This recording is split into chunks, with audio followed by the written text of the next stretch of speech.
Hello and welcome to Game Brain, a board game podcast about our gaming group. I'm Ben Mandelker, and joining me today, the one and only, the lovely, the gentle Jordan Saya. Hi, Ben. Hi, how are you? I'm doing well. How are you? I'm great. Did I say your last name correctly? I actually have so few reasons to say your last name because you're just Jordan that I actually am not sure if I said your last name correctly. Yeah, no, Saya. Yeah, you got it. Oh, great.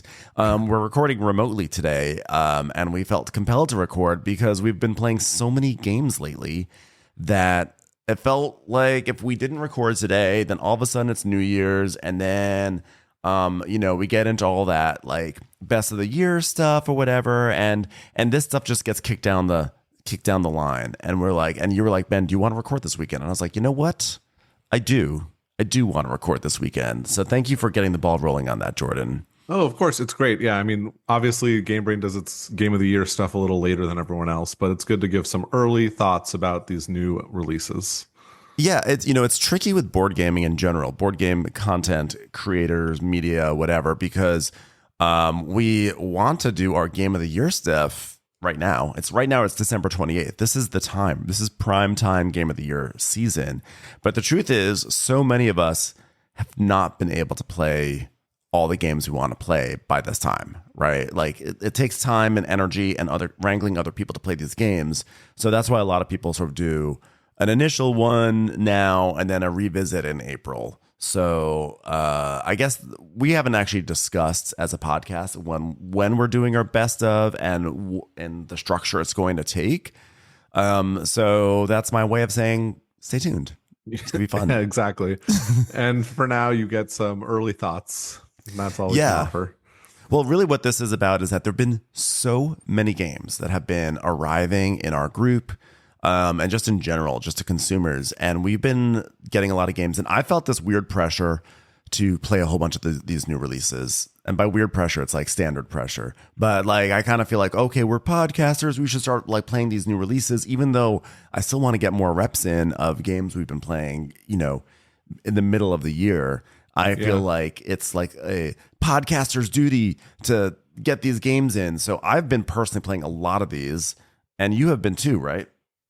Yeah, I think over the last 2 weeks, I've played maybe 4-ish new games, which isn't too bad. Which is significant. Yeah. That's a lot in our hobby, Yeah. And they've been fun. They've been really great, recent releases. And I'm just excited to, A, play them again, because I've only played them all once, I think, and B, to chat about them a little bit. Well, you're doing something terrible, Jordan, which is you're actually going out of town for like 5 days, right? I know. Terrible timing. I'm going to Carmel, or as it's officially called, as I learned, Carmel by the Sea. Yes. So I'll be there for 4 or 5 days, but I'll be back late next week on Friday. We're recording on a Saturday. I'll be back on like Wednesday or Thursday for some more game sessions. So we'll be back to it soon. That's good. And you will be celebrating your birthday. Jordan will be turning 23 years old. That's right. 22, actually. Just 22. Don't age me like that, Ben. It's rude. Jordan's the baby of our group. I used to be the baby, and now you're the new baby. But I'm a baby at 46. And you just had a birthday too, which I we did. Should celebrate. Yeah, I know, but I'm not as youthful. I don't have all that beautiful hair that you have.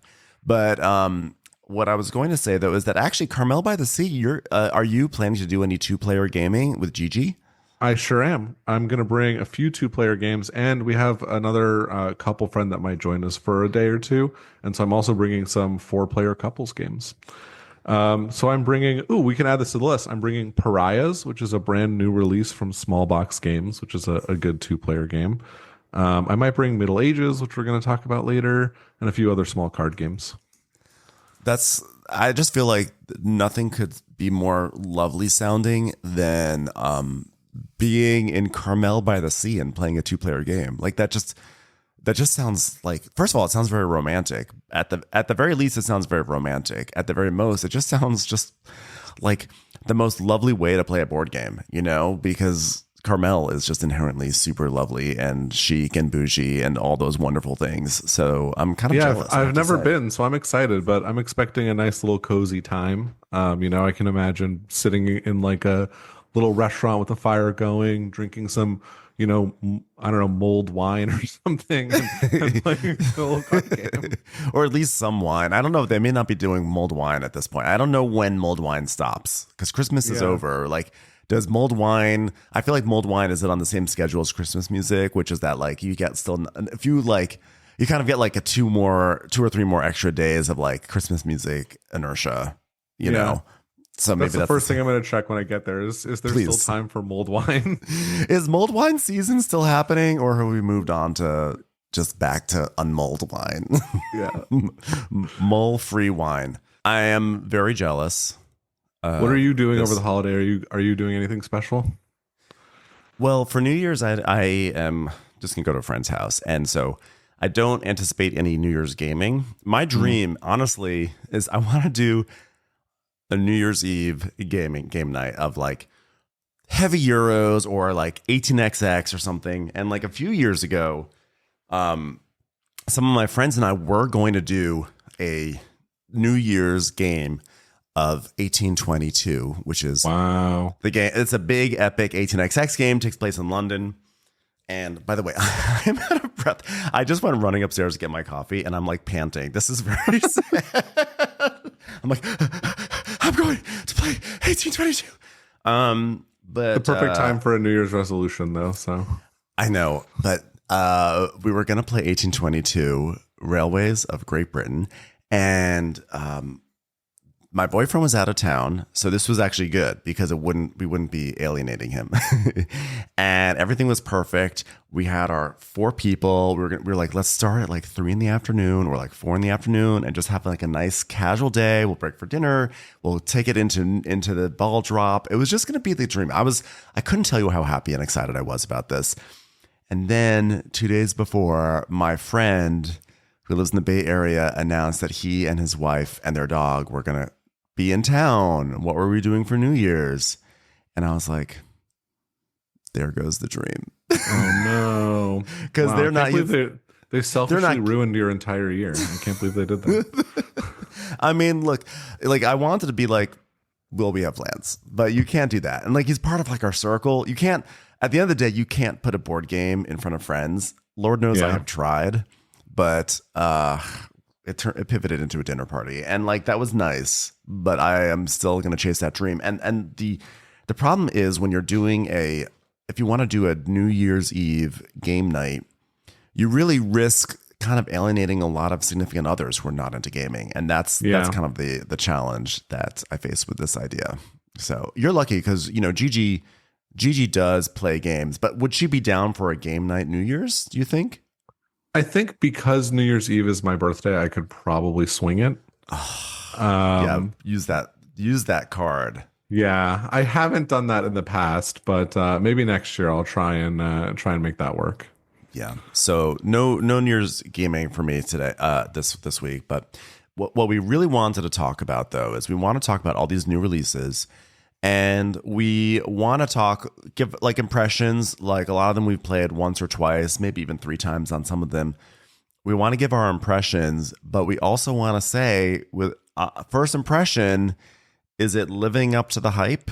Has it exceeded the hype, or has it failed to meet the hype? What is the failure version? So meet, exceed, or fall short of the hype.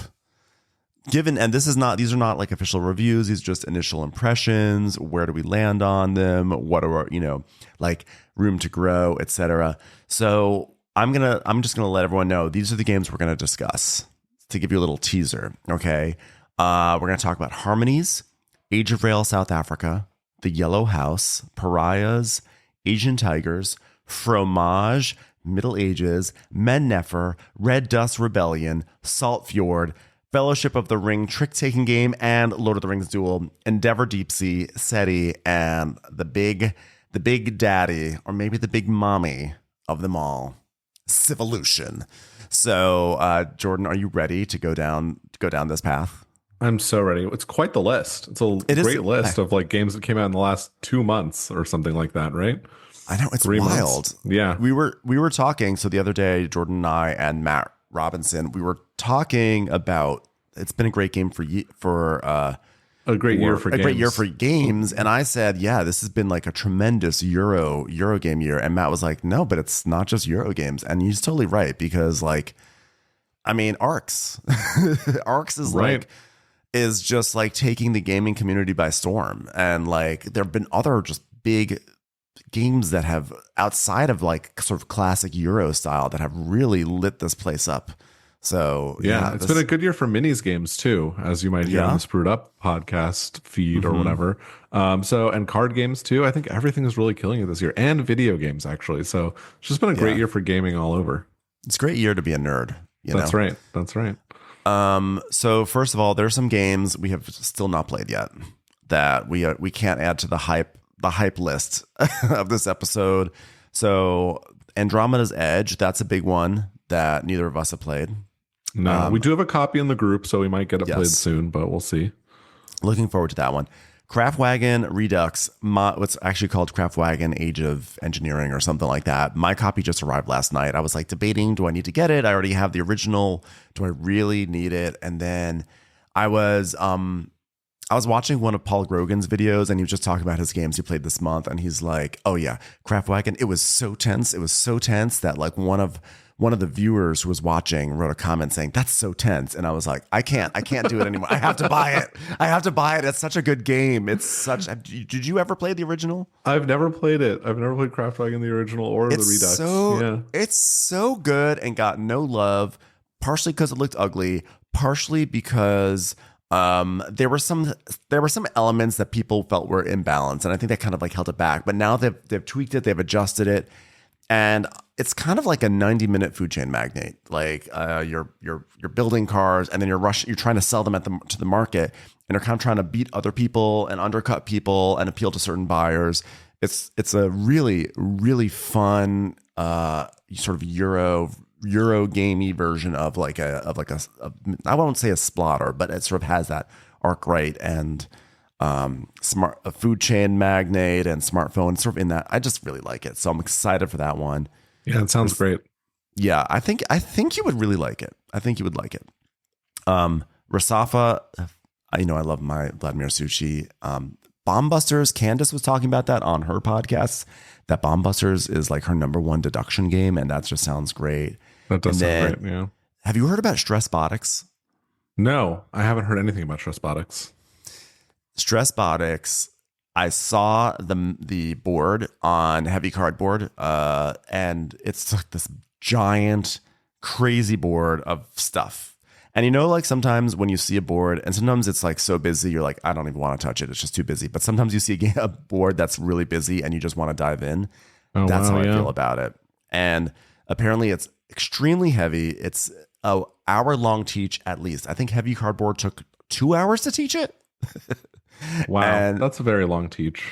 I'm like ready. I'm ready for it. I'm looking at the board now. It looks cool. Although I can't tell the theme from this. Is this a coding theme? The theme is that you are you're controlling robots that are on some planet, and the robots are trying to extract ore from the planet. But the robots are easily stressed out, and you don't want your robots to get too stressed. And then there's like invading robots that are trying to kill your robots, and then there's they're just the standard pressures that would that would affect a robot, an easily stressable robot. Yeah, this looks middle really age, cool. Mortgage payments. Oh man, don't even joke about mortgage payments. Okay. Yes. All right. So yeah, this looks really cool. I'm excited to try this one too.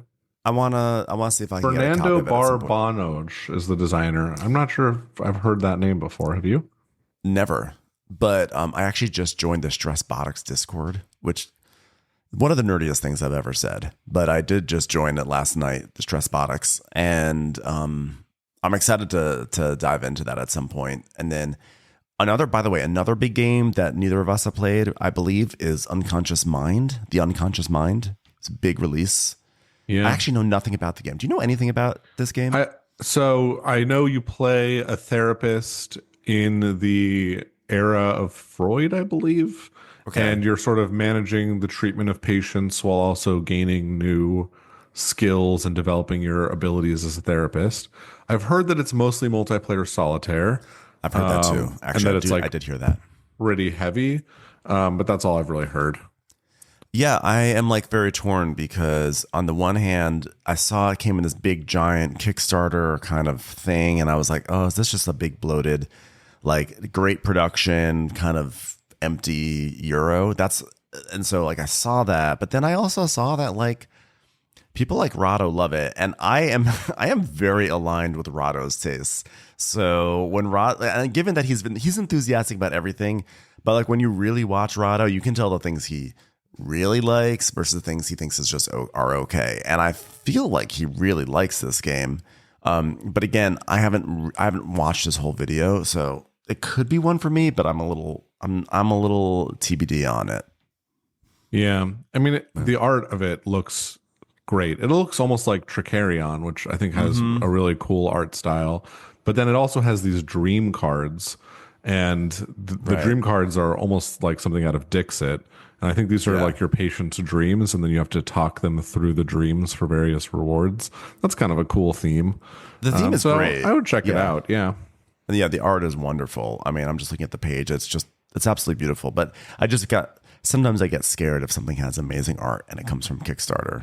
You know, it's like, that's fair. Although better than, something that comes from Kickstarter with terrible art,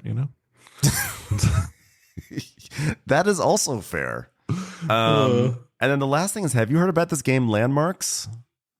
No, that's another one I think you added to this little list of games we don't know anything about, but I haven't heard of it. It's apparently like the next big thing in terms of word games that's coming down the pike. It's like code names, but it sort of has it's not tile laying, but it's sort of code names in a geographical space. Like you're trying to sort of go through this map, and you go through the maps. You're trying to guide the other people across a map by giving them like a code names type clue, and then they've got to figure out where you're going to go. And from what I've heard, some people say it's better than code names. Wow. I mean, that's high praise. Yeah, it's supposed to be like. I mean, obviously, you can make many arguments that many of these games are better than code names. Like, Decrypto is kind of my word game of choice for that kind of style. But like, apparently, Landmarks is like it. It's that bitch. Okay, well, let's check it out. That seems awesome. So those are the hype games that we have not played. But now it's time to get into the hype games that we have played. But first, Jordan, I have babbled a lot on this podcast about Shackleton Base and Gaia Project: The Lost Fleet. I would love to hear what you think about these two games, or expansion.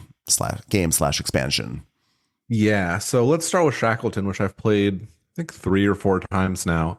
I think it's really great. I think the companies, the way those are added in randomly, just 3 companies, give the game a lot of variety without detracting from what I find to be a really intriguing core system.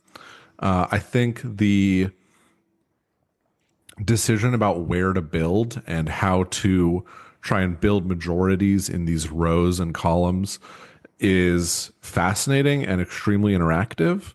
And so I find the base system to be so good and so simple that the addition of these, various companies adding little, new mechanics or little tweaks can really shine. So I think the game really succeeds at having this base that works really well, and then having these very influential different companies, that can really change how the game feels. And it's so expandable. So I'm really excited to see what comes next for Shackleton. I really enjoy the base system, and it's tight, but it's also interactive. And I think that's where it shines above some other Euros that have come out recently for me is, when you're building, you're thinking about, okay, where's Ben going to build? Where's Paul going to build? Where's Matt going to build? Am I taking a guy from them? Can I hold this row for the rest of the game with this one build, or do I need to shore it up with additional builds? Things like that. So yeah, I think it feels really good. I think it's a great game, and I'm excited to play more of it. Do you think it lived up to the hype, exceeded the hype? Where do you feel it lands on that? Yeah, I think the hype on Shackleton was really extreme. I think. I mean, I remember when it was coming out, people were saying this is, the best game of the year, and this was before it even came out at Essen. And so really? I'm not sure. Yeah, I mean, well, I remember hearing something about Shackleton before it came out at Essen, and people were saying this is the game you have to check out. This is the star of the show. And so I think for me, even though I really like it quite a lot, it fell a little short of that hype because it was so hyperbolic. But I still really enjoy it. I think it's very, very good. But yeah, I remember there being really a lot of hype about that game. So Yeah. I only heard the hype once it came out of Essen, and people were like, "Oh yeah, this is the game you have to get from Essen." And obviously for me, if you listen to our last episode, I gushed about it, so it exceeded on all fronts for me. Now, what about actually speaking about hype? Talk about a hyped game. The first expansion for Gaia Project, The Lost Fleet. Where did you land? How did you feel about that? I really love that expansion. I think it makes the game feel more different from Age of Innovation. I've only played it once. I'm so excited to explore it more. The addition of the side ships, and the addition of the new sort of features in space and the new factions are all really exciting, and I can't wait to explore that more. And that one, for me, I wasn't super hyped about that. I didn't hear a ton about it before it came out. I remember Candace was excited about it, but she would mention it in the same breath as like a fan printed TI4 Gaia Project Hybrid expansion. And so I was kind of like, I don't know how excited people are about Lost Fleet. So for me, that one exceeded the hype. But I'm realizing these things, like the hype judgment, is really more about how did I perceive the hype, and how do I measure myself against it? But actually, for me, I think I'm more excited to play more Shackleton than Lost Fleet. It's just the hype difference was, makes it so that one seems to have exceeded and one seems to have fallen short. That's a fair Kind of point. funny. I mean, hype Yeah. is so subjective. It's, you could get into a whole discussion about what is hype. Is hype something that you personally add to something? Is it something that the industry forces? I think we're just going to go in a loosey-goosey kind of way. Totally. I felt a certain sort of hype about this game.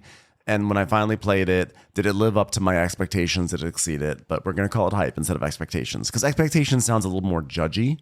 Yeah, Like, that's I think, true. That's a good point. and we're not making final declarations about any of these games. It's more like, oh yeah, I had heard certain things. I'd heard, there I'd gotten a vibe about this game. People were chattering about it. Did I feel like it was worth that chatter on it in first place?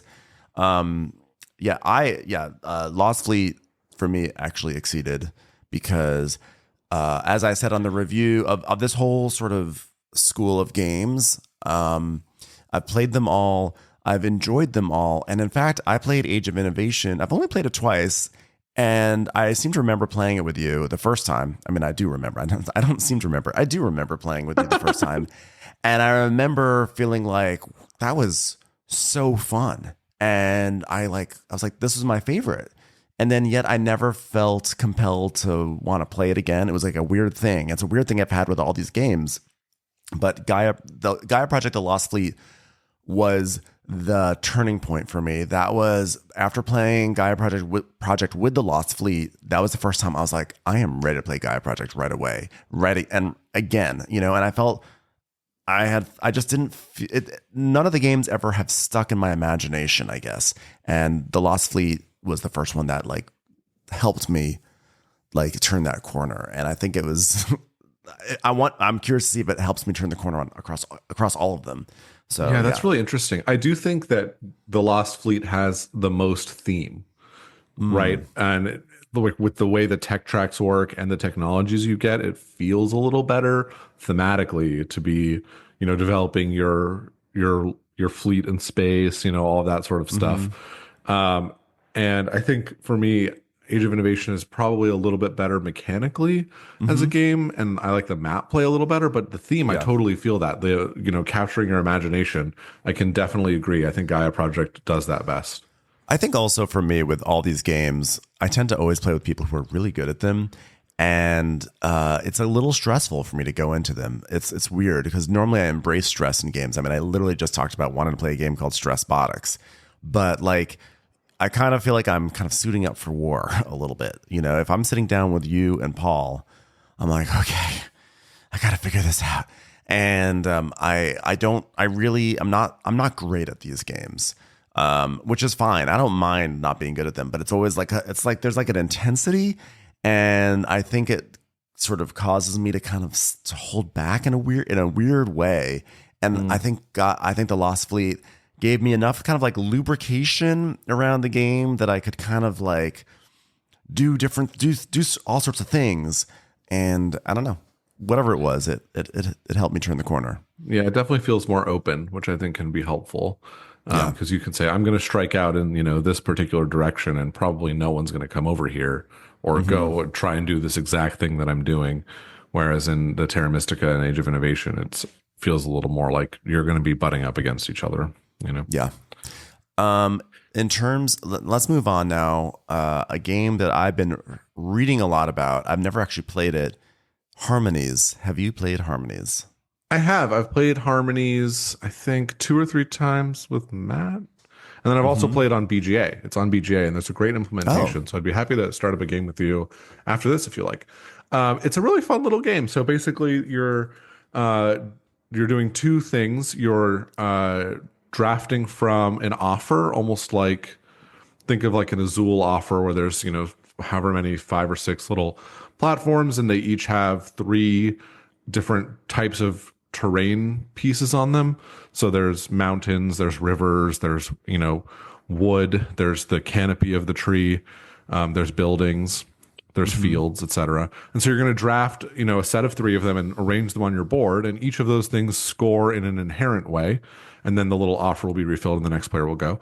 But also you'll be drafting from a row of cards, and these cards are encouraging you to make certain patterns among the different pieces. And if you make that pattern, you get to score that card. And usually each card could be scored 2 to 4 times. And you can only have a set number of cards in front of you. So you're kind of trying to churn through them so that you can get more cards and then, fill more patterns, et cetera, et cetera. So it's a fun little game. It's a really interesting one to play because on the one hand, you're mostly focused on meeting your patterns, focusing on your player board, doing the things you need to do to score. But if you look over at someone else's board and see, oh, they need a lot of patterns that need mountains in them, I need to think about, A, how am I going to get the mountains I need? And B, do I want to get more cards that require mountains? So there is a little bit of above the table play looking at each other. But it's a really light game. It plays in like 30 minutes, 45 minutes. So it's a great family weight game, super fun. I don't know if it really stands out as like a must-buy game or anything like that, but I've really enjoyed my time with it, and I'm excited to play it, a few more times. As you describe it, and we almost played a game of it the other night, and it looked really cool to me. My only concern is that it may like fall into what I always call the Sagrada effect, which is 100%. Like a really cool 45-minute game, maybe even an hour if you're really taking your time and being social about it. A cool, almost like abstract puzzle with really great gameplay that is like a great game in its own right, but like then is actually too great for its own good in the sense that like on a night when I'm like, hey, I want to play this, 2.5 hour game. And then my friends will say, why don't we play Sagrada? Because they love it. And then all of a sudden you're playing Sagrada. And now like you have to play, because you played Sagrada.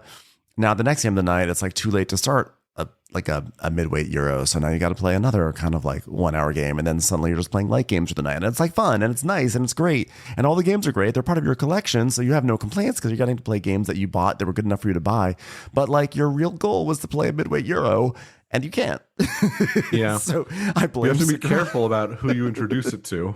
But yeah, with our group, like with the Game Brain group itself, as heavy gamers, we can handle this game and pull it out at the correct times. With great power comes great responsibility. Exactly. But I've been enjoying, we've done a few little game nights where we've played 3 or 4, 30-minute to an hour-long games recently. And I've been kind of enjoying that. It's a nice change of pace from the, get one big Euro in. So I think occasionally it's a fun thing to do, but I agree. Most of the time I'd rather play one big game. And like, I do think it would be really good to do an episode. Maybe we have in the past, I don't remember, of like games that you really can do in 45 minutes to an hour that are very satisfying. Like I think of maybe a year and a half ago, we played Gold West and had a really good time with that in an hour. And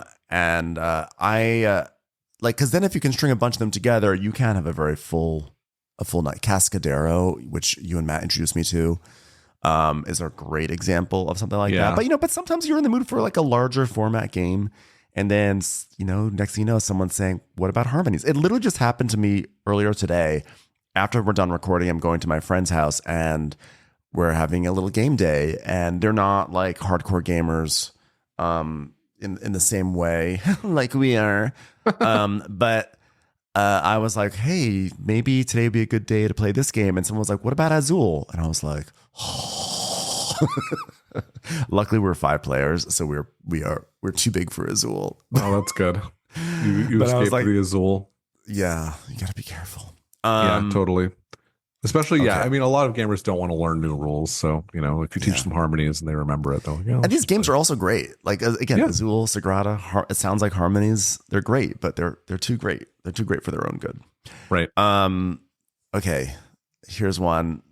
I'm excited to talk about this. I'm excited for you to talk about this because I know this has been a game you've been mentioning for a few weeks now, and we got to get a session in this week. Yeah. Age of Rail South Africa, which is actually not a new game, but was it re-released this year? Is that what it is? Yeah, so it was taken up by Capstone for their Iron Rail series, which is great. I think most of the games in there are pretty good. This one's probably my favorite, and it was released this year. It re-implements, I think it was called South African Rail when it first came out. Am I thinking of the right thing? And which came out in 2011. So it's a 13-year-old game, but it's a classic. So yeah, this was your first time playing it. What'd you think, Ben? Oh, I loved it. I thought I'll probably have to get this one. What I liked about it was that it kind of captured the elements of 18xx. It's not that it captured the elements of 18xx that I like, but it captured some elements of 18xx. It gave me a little 18xx feeling. It also captured some of the things I really love from Railways of the World, which I know they're all kind of like shared DNA, et cetera, et cetera, et cetera. I really enjoyed it. And what I especially enjoyed was that I felt like I was able to do a major zag to your zigs. And by you, I mean you and Matt. And I love that the game gave me space to do that. It held space for me. And I really love that. But sort of the high level of it is that I guess this is a Cube Rails game, although our friend Tim told me that technically it's a Crayon Rails game, which I didn't even know was a thing that existed. Did you know about Crayon Rails? I've played a game with Crayon Rails, but I didn't know it was its own genre.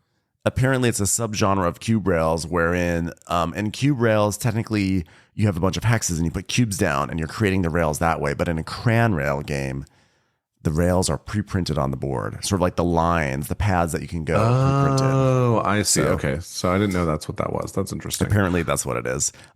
Which then raises a very important question, and by important, I mean important only to me, which is the game On the Underground a Crayon Rail game? Now, if you know what On the Underground is, you can look it up. You can get back to me, like and subscribe. But that's a subway building game, and there's like pre-printed areas where you can lay down tracks. So I wonder if that's Crayon Rail. It's really not an interesting tangent, and I don't know why. I don't know how to get out of it at this point. Yeah, it's funny. But, well, is Brass a Crayon Rails game? I mean, maybe pre-printed spots for trions. I don't know. Probably not. Next episode. Is it Crayon Rails? Okay. So you liked your first play, and you're not a huge Cube Rails person, is that right? Well, it's not that I'm not a huge Cube Rails person. I haven't really had much experience with Cube Rails. I really have just not played a lot of them. I imagine that I would like them, given that I love 18xx. I love Railways of the World. I'm not as into Age of Steam, but I still really like Age of Steam. It's just that Age of Steam is... I think I'm in that Terra Mystica space with it, which is like the intensity level. For some reason, I'm not someone who shies away from intensity, but for some reason with Age of Steam, I'm not there yet. But that genre, that whole genre, though, I've really enjoyed my Age of Steam experiences. I love all those, so I think I would enjoy a Cube Rails game. We played Dinosaur Gauge, which is vaguely Cube Rails-ish, right? Yeah, I would totally call that a Cube Rails. I love that. That's a great game, yeah. Yeah, I feel like Cube Rails games are fun because they all have, one or two things in common, kind of like 18xx, but because the designs are a little smaller, they can get a little wilder and diverge a little bit more. Whereas most of 18xx's divergence is privates and the map and the train deck and those sorts of things.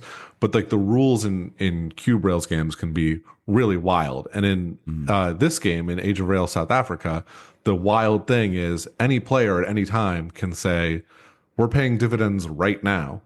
And the game ends when dividends are paid 6 times. So it's just the players are totally in control of the tempo of the game. And you use that to great effect in our one game of this. I leaned into that. So what was really fun about this game, it was for me, was that you have this big map and there are all these paths on it that are like where you could build rails to.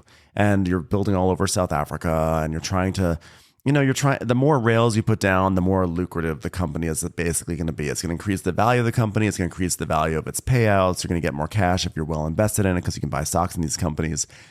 So you really are incentivized to build out your rails and build them in the best places and et cetera, et cetera.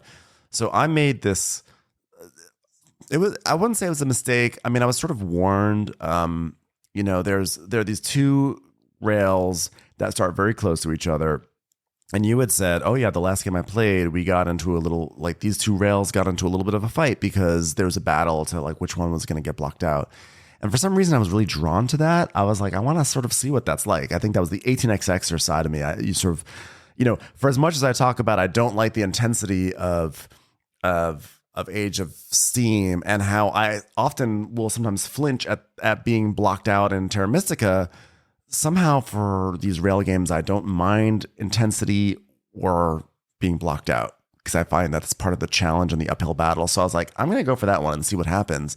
And lo and behold, before I even took my first turn with that rail, it had already been blocked out. Like it now only had really, it was going to be able to lay like 4 or 5 tracks and then it would be done for the rest of the game, right? Yeah, pretty much. Yeah. So I was like, you know what? I'm gonna see what I can do. So I laid the tracks that I could lay. I developed the cities that were around them. I basically bumped up its stock value as much as I possibly could.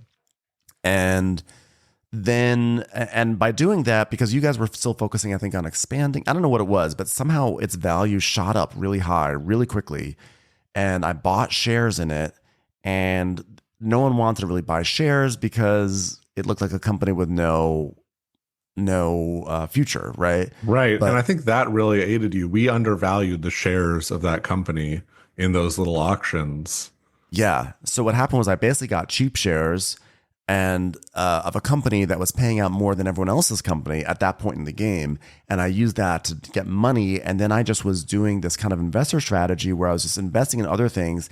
And I was calling for dividends over and over and over again. So I was really forcing the game to go quickly because I knew I couldn't let you guys build out your beautiful rails too quickly. And so as a result, long story short, because this is a little in the weeds, long story short, I was able to kind of just do an investor strategy. I did very little gameplay on the board. Like while you guys were figuring out where to put trains, I really wasn't touching the board. I was just focusing on seeing what you guys were doing, trying to figure out what was the best move forward, what your money was, and when I should be triggering more dividends. And I actually wound up winning. And what I loved about the game was it was cool that I won, but it was cool. But what I loved more was that I was able to do this totally outsider strategy successfully. And the game allowed for that. Yeah. And even in a 3-player game, you're able to do that. Because I could see that happening more. Because I think the game plays up to 5 or maybe even 6. Yeah, it plays 6. Mm-hmm. So I could see, maybe at 6, you need to have an outsider strategy. But it worked even at 3, which is really great. So yeah, it was a really fun game. I think this is one I want to explore more. I know there's already 2 additional maps that you can buy. It's like 1 expansion and it comes with a double-sided board with 2 more maps. Yeah. And I'm guessing more and more are going to come out, or I hope they are anyway. So I'm excited to kind of explore that system as far as it can take us. And what's also really cool about this sort of game is that it's a game that will evolve with the players. So I don't think I could do the same thing again. I couldn't replicate it because now you've seen me do it. So now you would say, oh, Ben's is trying to do his bullshit. So you're going to stop me where you can. And so then I have to pivot from that. So the game plays will build on each other. And that's what happens in 18xx too. And so and I think sometimes the best games do that. You can even say in Concordia, it does that. So like it's all about, adjusting with every game to what what's happening dynamically in the game and what's happening dynamically across the games, which is really cool. Yeah, absolutely. And part of that is players will learn to value things better too, and that'll make for a more competitive experience. Yeah. Anyway, loved that. Loved Super Age of Rail cool. South Africa. Super fun game. I think that one exceeded the hype for me. I was surprised. Okay. For me, Yeah. because I've played it before, I like knew what to expect, but I will say the production is very nice. So that part exceeded the hype. The old production was less nice. I expected to have a nice time, but not as fun as a time as I did. Yeah. Okay, great. I'm glad you really enjoyed it. I'm excited to play more. So the next game on the list is one called The Yellow House, which I know nothing about. Tell me about it. The Yellow House is a trick-taking game that our friend Tim introduced me to. It is, I think it's coming to the US maybe next year. He got a copy. I'm blanking on which country it hails from, but it is a 2-player only trick-taking game, and it is really an out-of-the-box trick-taking kind of thing. Some of these trick-taking games really expand the idea of what is a trick, what is trick-taking, and this one does it. The theme is amazing. The theme is that the 2 players are playing as Van Gogh and Gauguin, 2 super famous artists, as you probably know, at least Van Gogh. And Van Gogh, during his time as an artist, at one point, he wound up living in a place called the Yellow House. He has a very famous painting of it called the Yellow House. And these 2 painters in real life they were friends, and they had a big falling out. And I guess they had a falling out about art, which is, classic painters. Oh, yeah. And so in this game, you are playing tricks, and the cards represent aspects of an argument. And the argument is, what is the most important aspect of art? Is the most important aspect money? Is it inspiration? Is it skill? Or is it passion? So you That's play a great theme. That's fun. I mean, it's amazing. So there's like a track. Each of these aspects are on a track. And when you play certain cards, the value of that aspect goes up on the track. And all the cards have no numbers. So the value of the cards is dictated by what the track is. So if I play a passion card, then passion goes up. Well, actually, no, I'm sorry. Actually, it does not do that. I'm not going to get into the mechanics of it. It's a little convoluted to say it, but what happens is you wind up playing cards, and when you do it, like, I think the way to play this game is you have to be in character, and you say, I believe passion is the most important part of art. And then maybe Tim might play 2 money cards because I see what you're saying, but it's really about money. And ultimately, there's a way to win the trick. I can't even explain it. It's too weird, but it was so fun. It was so fun. And I think part of it is because as you're playing this trick, you're also having this weird faux argument about art. That sounds really fun. That sounds great. It was really cool. So I think that one for me, that one met the hype for me. That's great. And it looks like it's available from PGC, from the Portland Game Collective. Yes. Which is where you can get a lot of trick-taking games. So that's pretty cool. Yeah.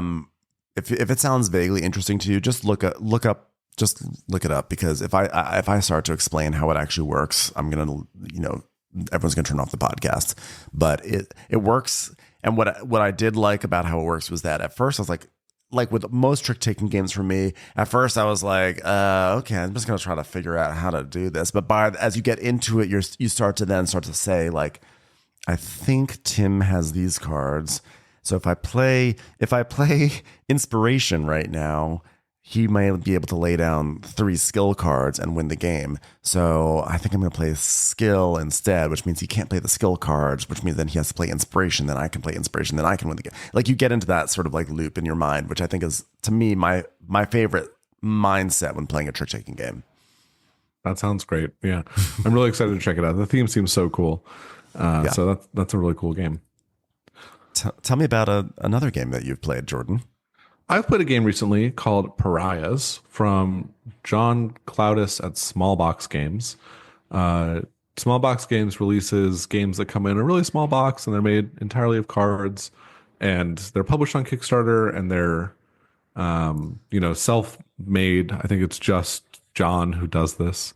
And Pariahs I was turned Artisanal. on to. Yeah, it's artisanal, right? Exactly. Pariahs I was turned on to by Space Biff, who reviewed it maybe like, I don't know, a few months ago. And then the Kickstarter happened and it delivered in like 2 months or 3 months, which is great. Love that. So I've been playing it. I've played 3 or 4 games of it. It's a really interesting card game. It is a dueling card game, so it's only for 2 players, and it's almost a worker placement card game. So in the game, there are 8 locations that are put out in front of you. There's actually 4 locations, and they each have 2 spots that are slightly different. And you can go to each player can go to each location once. And once you have nowhere to go, the round ends, and you play 6 rounds, and that's the whole game. So it's maybe an hour-long card game. It could be faster as time goes on. I'm not sure. I've only played three or 4 times. But the decision making in the game is really interesting because all of these cards have little abilities on them. There are 12 different abilities. Each player's decks are exactly the same, but the locations you can go to, only 3 of them let you actually activate the abilities on your card, and those locations are worse otherwise. So you're thinking, okay, which of these cards do I want to play for its own ability? Which of these cards do I want to, just sort of send to an action space and be done with? And in addition to the decision of that, every card has an influence value. And, the player who has the most influence at the end of the round scores a point. So you're thinking, okay, do I want to play this card with more influence? Do I want to go to the spot that gives more influence? And then on top of that, every card has a class, 1 through 4. And if you manage to play all 4 classes by the end of the round, you also score a point. And so now you're thinking, okay, I want this card for its ability, but I need to play this card for its class, but I want to go to this location for its influence. All those sorts of considerations can enter your mind. So it's a really fun and interesting, space to be thinking about. But then on top of that whole level, there are a lot of strategies that allow you to play a card to a worker placement spot. Normally it'd be there until the end of the round, clogging everything up, but then, remove it from that worker placement spot based on its own ability or whatever. So then you're thinking about timing because you kind of want to be the one to end the round because you'll probably win the influence battle. You'll probably have all 4 classes out if you can be the one to end the round. So you're thinking about how many cards can I play that won't work towards the end of round condition before my opponent gives up? And it's kind of like a game of chicken around who's going to play more cards, who's going to take more actions. So there's a lot of really interesting things around the design. It's a cool game. If none of that made sense, I apologize. It's a hard game to describe. It's a pretty unique the one. theme of our podcast. If none of that made sense, I apologize. But yeah, I would recommend it. It's a cool game to check out. I'm not sure if you can just order it or if you need to wait for the next small box Kickstarter or how exactly it works. Did Space Biff lead you astray, or like did you feel like Space Biff hyped it too much, or was it like you felt like it met the Space Biff hype? It has met the Space Biff hype for me so far. Good. Yeah, I'm really enjoying it. So would recommend checking that one out. Great. Asian Tigers, you have not played that yet, right? No. So we've talked about that. We've hinted at it about it on the podcast. Same designers as Nippon, one of my all-time faves, and Madeira and Panamax, I believe. So designers are back with Asian Tigers. I've only played it once, so it's the same gameplay as when I last talked about it. I would say, but I'm including it on this list because it is a hot 2024 release. I think it's actually gotten a little overshadowed by some of the bigger releases. I am really excited to play more of it, but I do feel like it didn't quite meet the hype. And doesn't mean that it's a bad game, but I did find that like when playing it, I thought it was like tremendous fun. It was really hard and it was stressful. It's a groaner game where everyone's groaning around the table, but you're like laughing. It's like laugh groaning, which I love. That's actually one of my, that's great. Yeah. I love a game where everyone is cursing at, everyone else. Like you took the thing, you took the spot, you did that, But I felt like when the game was done, I just never think about it. And so I think that its lack of stickiness right now makes it slightly under the hype, but I can also see it growing from there. And I think that also like it's kind of like it's not a great production, and that really production matters. I think it matters more than I used to think. I think when I was younger, I used to say like, I don't care about how a game looks. I don't care about the theme. If as long as the mechanics are good, the puzzle is good, the interaction's good, then that's all that matters. But I'm coming to realize that the other stuff does matter quite a bit. So absolutely, especially because there's just so many games out there, and I can find a really cool, interesting Euro that has the theme I enjoy or a production I enjoy. Yeah, you want something that's kind of inviting. But that being said, I am looking forward to getting some more Asian Tigers, to the table. Now, yeah, I'm excited to try it. And I think for me, it might exceed the hype because the hype has gone down since everyone's played it. So yeah, we're actually just setting the stage for you, Jordan. That's right. I think you'll like it quite a bit because I think my impression of you as a player is I feel like you enjoy like life or death decisions. like if you don't make this choice, like you have to make the right choice, and if you don't, there'll be big consequences. Is that an accurate assessment? Yeah, I think so. That is one thing I enjoy for sure. Is a game that allows you to fail, which we'll talk more about later. But also it means that there's when the stake, and I think a lot of us enjoy that too. But I feel like you really enjoy it. Like if you make the wrong move, it can be incredibly impactful. So before you make that move, you have to really, it sort of forces interaction because you have to really assess what everyone else is doing to make sure that this is the right move, Yeah. And I think Asian Tigers has that like in spades. Okay. Yeah. I'm excited to try it. The next one on the list is a game we've each played, which is Fromage.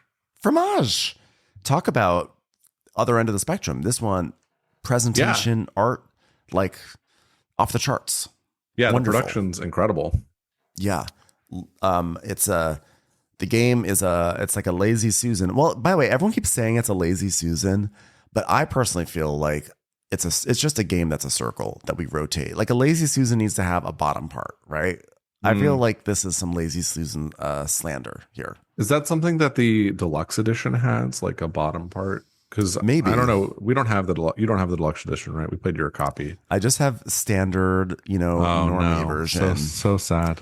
I know. I hate it. It's Tragic. like we have like the Glinda and instead of the Alphaba version. Oof. I'm still gonna do some wicked references. No, absolutely, you should. But it's you have to manually rotate it. It's basically it's like a big circle. Everyone has a quadrant that's facing them, and on your turn you are interacting with that quadrant, and then when you're done you're going to rotate and then you're going to interact with a new quadrant, and your workers are the shape of cheese wedges. And so when the cheese wedge is facing you, because of the rotation, you get to take the cheese wedge back and use it for new things. So you're kind of like timing the actions that you want to do. And right. And you have one soft, one hard, and one blue worker that make those three types of cheese. And so you have to be thinking, okay, I want to place, a hard cheese on this wedge, but that means I'm not going to get that worker back for, 2 rotations. And I also want to place a hard cheese on the next wedge. So there's a lot of thinking about that. It's good that the workers are all different because it makes the decisions a little bit harder as opposed to, I have 3 workers. Okay. Like in Sulkin, I'll have the 3 workers. I'll leave this guy here for, 5 turns and that'll be fine. Whereas here it's like, no, that's my blue cheese worker. And if I want another blue cheese, I need to get him back as soon as I can. I really like that feeling in this game. Yeah. This game, I think currently does have a lot of hype because it like spent like a week at like number 1, or at least a few days, number 1 on the board, the BGG hotness, which I don't know what the BGG hotness is or how it's calculated. I don't know. Is it like how many times people go to the page or whatever? But it was up there. And I believe Space Biff himself also posted I actually read it. He had a glowing review of it with many, many cheese puns that I really appreciated. So my hype meter skyrocketed when I read that. Huge hype. Huge hype. And I think it does it. I think it meets what I expected it to be, which is great. Yeah. I think so too. I think before the gaming hype hit, I would have actually said exceeded because, as I said on the last podcast or the last one I was on, was that I saw the game in London. I bought it because I had just seen some images of it on Instagram and it looked cool, and I was like, this looks like it'd be a fun thing. So if I had played it then, it might have exceeded it because I knew nothing about the game. But then the hype actually grew, and so now it merely met the hype. But I thought like it was really good. Like I think for like 45 minutes, it was like you know what it was? It was like one of those games that's more like delightful. Like you play it, it's like a 45-minute romp, and then it's over. You know? Yeah, definitely. My only concern with it at this stage is it's simultaneous actions, which I think is fine, but once we sort of got the mechanics down, I started looking at the other wedges and trying to plan for the future a little bit more. And if you wait to see what your opponents are going to do on their wedges, you get information that you can then use in making your decisions. And that makes this like weird incentive where everyone's waiting to see what everyone else does. I don't know if that's going to ultimately be a problem or if people play the game that seriously. I actually think that sounds like a benefit. There actually is a rule in the there's a little line in the rule book that says, some players may want to see what other players are doing first. So it would like the priority is like whoever I think has the bistro in front of them. One of the quadrants is like the start quadrant essentially. It's like whoever has that quadrant in front of them is the one who has to act first, and then they go, oh, okay, and then they say, but in hundreds of test games or testing, we've never seen this be an issue. And I was like, oh, you haven't met Game Brain. That's funny that they said that. Us. That's hilarious. Yeah, okay. It's cool that they have that rule in there. So I wonder if next time if we will just play it like, okay, Bistro, you take your turn first, and then let's go clockwise around the cheese wheel. Yeah, or maybe it's like really you don't maybe take your turn, but you don't lock it in until you see what other people do. But I will also say, what I was impressed about with the game, it was that it was kind of like it was a romp. It was I would say, it's not lightweight like a card game, but it's definitely like gateway. But there's emergent strategy there. Like there is some. I think I was playing on level 1 of the game, and I think you can get up to like a level 5. I think there's like layers there that like you can start playing on. You can really start planning in a way that I was not doing. I was just like, oh, I would like this cheese now. Sure, I'll do this. I'd like that cow. I'll do that. But there's ways to really get into the crunchiness of the game. Like there's hidden crunchiness, I guess is what I'm saying. There's like nuts in that cheese.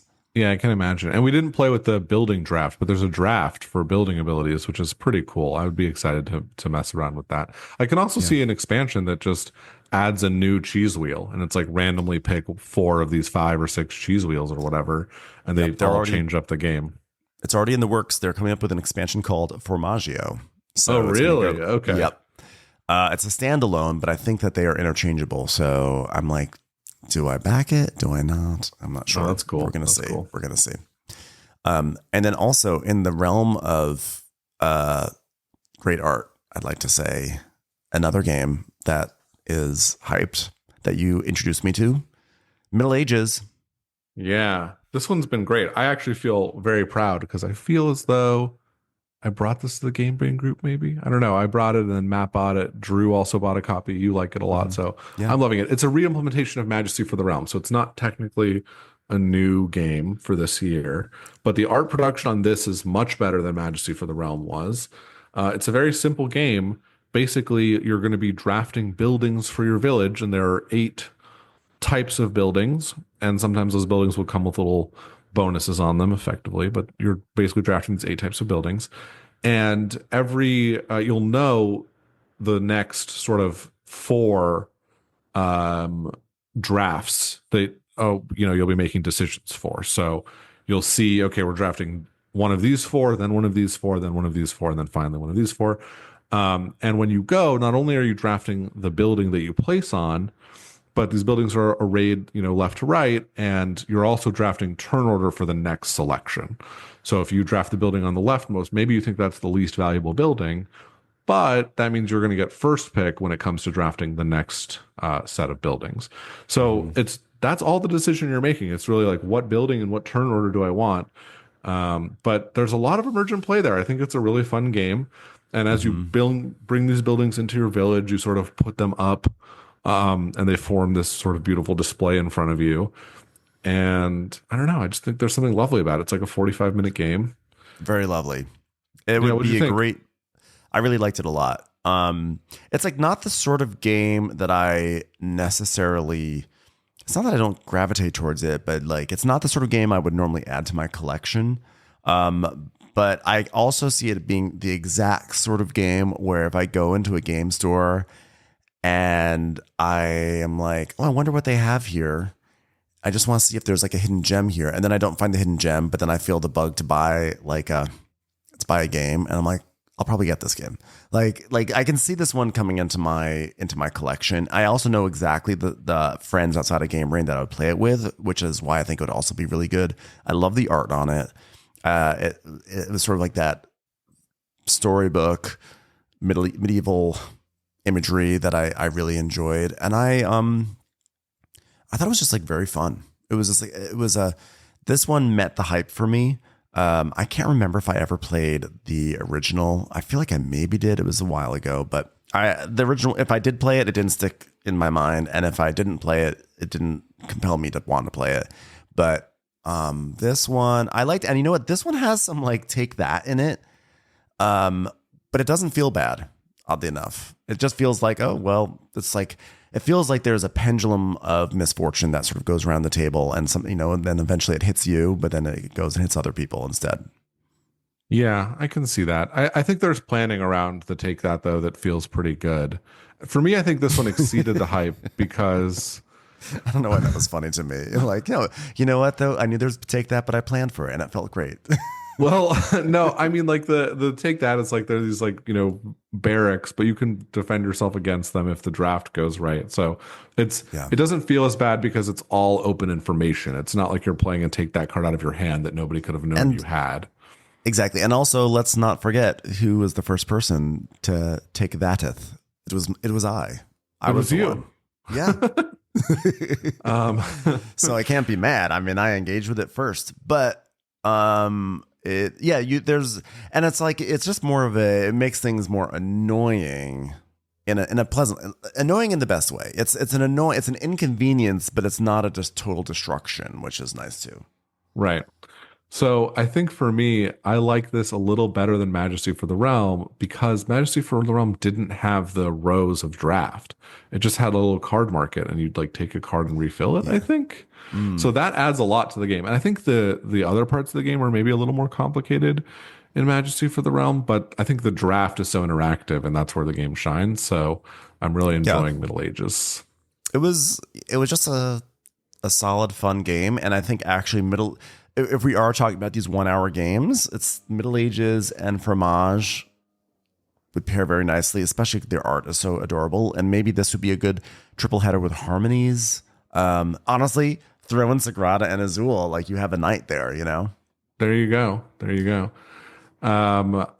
Okay, so next up we have Men-Nefer, which is one I haven't played, but you played just yesterday. Was that your first game of it? My first game. And what you think? Now we're getting into the big boxes. Yeah. Well, a little background on the game. This is the same designer as Botoku. I was pretty cool on Botoku. Did you play Botoku? I did, and I was also very cool on Botoku. It seemed like with Botoku is this like big like Euro game vomit. Meaning that like there are all these mechanisms that are just like blah onto the board, and I thought it would be great vomit. I thought like there's all sorts of cool stuff you're doing, but I found that it just was like you're just doing stuff in that game, but it didn't for all it was trying to do, it did not capture my imagination. Despite great art, despite great presentation, despite a really cool theme, I was like, I'm just kind of doing stuff. And so it felt a little empty, and it also was messy. Like the art was beautiful, but it was hard to keep track of the board sometimes. And that just kind of pulled me out of it a little bit. Anyway, Men-Nefer, it was like very set collection-y. Yeah. So then, but I bought Men-Nefer, as I explained, previously because I saw it in a store. I know people are, and it's hard to get. It's hyped. And I was like, oh, I shouldn't do this because it's Botoku designer. I didn't like Botoku, but then I was like in the store watching my phone, not watching my phone, but I pulled up a video of Board Game Ramblings, and they were like, we did not like Botoku. We loved this game. So it's like, seems like they're speaking my language. So I bought Men-Nefer, got it to the table. I loved it. I thought it was that's really great. Yeah, it was. I was worried, especially reading the rules. I was worried that it would be another kind of like big, perfectly fine, perfectly functional Euro game that's a little generic. I was worried it might be like the T games. A lot of the T games I have not really gotten into, you know. And it looks a lot like a T game. It looks so like not Twantasea, but Tekenyu. It looks a lot like Tekenyu. Yeah, absolutely. I didn't really get into Tekenyu. It sort of was like interesting, but forgettable to me, you know. Yeah, I like Tekenyu, but okay, go on. Yeah, but this one I found it to be incredibly tense. I was really into it. I was really I felt like there was a lot of I felt there was a lot of juice to squeeze out of this one. Now, I don't know if it's because since I bought it, I'm more inclined to like it because, you know, that does happen. Absolutely. But, I really this one exceeded the hype for me. I was like, I liked it, and it's so Euro-y. It's like, get this thing. Oh, you're gonna acquire this thing over here, but I can't get it. But guess what? If I go down a river over here, I can get a contract. And when I get a contract, I get a perk of this resource, and that will give me the resource that I need to fulfill this combo over here. It's so Euro-y. So that's why I was really afraid it would be generic. But like, to me, this one does have a heartbeat to it. I'm not sure it'll be for you though, Jordan. I'm not sure if it will be for you. I'll be interested to see if it will speak to you the way it spoke to me. Yeah, some Euro games. I mean, I really liked Toletum. Toletum was like, you know, I was really good, and I liked Tekenyu. I liked Teotihuacan. Yeah, and even Tawantinsuyu I enjoyed. So I don't know, maybe. Although maybe we shouldn't be comparing it to those games because you say it's not really like a T game. I'm excited to try it out. But it looks beautiful. Yeah, it's actually more beautiful in person. I thought the color palette's wonderful. The iconography, I was afraid the iconography was gonna like drive me nuts, but I actually found it to be very manageable. It's an interesting one. I was actually shocked at how much I enjoyed it. I'm for some reason, Jordan, I'm always fascinated by the games you like and dislike, and so I'm really interested to see how this one's going to land on your, you know, with your chase. Yeah, I'm nothing if not inconsistent. I'm noticing it also has this like really pretty tile display sort of holder. Does that come in the standard edition of the game? Do you have that? I'm not sure. Wait, can you send me the link and I will look at it? I will. Okay, that's not. I will tell you. I was just curious. No, but now I have to see. I have to know. Okay. I will say this for those who don't know what the game is about. I'll give you a little pitch. It's basically ancient Egypt, blah blah blah, and the shtick of the game is that. Oh wait, hold on. I'm gonna look at this picture. It's in the top right corner. No, I don't have that. That would actually looks cool, right? Okay, so what Jordan sent me is it's like you build 3-dimensional pyramids in this game, and you do have to stack the pyramid pieces, and they're unwieldy and they get knocked over all the time and they fall all over the place. So the reason why I'm jealous is not that the whatever version this is that has the nice tile holder. Maybe it was a homemade one. I'm not sure. Maybe. This looks like it's what I like about it is it's an actual functional upgrade. So I would definitely like that tile holder. But in this game, what you're doing is you do three types of actions. You're either basically taking a worker off of your player board and putting it onto the central board to do an action. Like you're basically not to do an action. You're sort of setting that meeple up to do something on a future turn. And when you do that, you play a tile that you have on your player board, which gives you an action, and then you discard that. Another thing you can do is if you already have the meeple out on the board, you can advance it forward, like you're kind of like improving its abilities, which will, wherever you would place that meeple is sort of like a it's like it's job track. It's like, oh, I'm going to be good about going down the river. So when you advance it forward, you improve your river going abilities. And then you also get to do a river thing by doing that too. So you're going to do that, or you're going to take a tile from a display, and that tile will dictate the actions you will have available to you next round. And when you do that, you also get an action. So it's all about planning and timing. And I thought it was really fun. So that was exceeded the hype for me. Yeah. Yeah, I'm excited to play it. Looks great. Yeah. What's next? Oh, next on this list. You've been toting around Red Dust Rebellion for a little while now, maybe about 2 months. I feel like you've been like, what about Red Dust Rebellion? So what's going on with this game? Tell me about it. And does it live up to the hype? I think it lives up to the hype for sure. I mean, so Red Dust Rebellion is a coin game. And it is the first coin game that is not based on historical conflict. Instead, it's based on a fictional, obviously, fight over Mars. And that sort of whole fictional history is designed by the designer, J. Michael Carmichael, I think is his name, or J. Carmichael. Ooh. Anyway, he does 3-minute board games on YouTube, so you can check him out. So he designed this game. He created this whole fake history, and you're going to play a coin game about it. And so, the game takes place on a map of Mars with various cities and desert territories. And it's among 4 factions, just like any coin game. And you have, the Martian government and the Earth corporations who are working together to, establish Earth's rule over Mars and generate profit. And then you have the Red Dust Rebellion, which are the Martians who were presumably born there or who want to free Mars from Earth's yoke. And you also have a religion, the name of which escapes me, the Church of the Reformers or something, that believes that humanity should leave Mars well alone. And they're sort of working together to fight off the Earth government. And so only one player can win, just like any coin game. But these factions are super rich.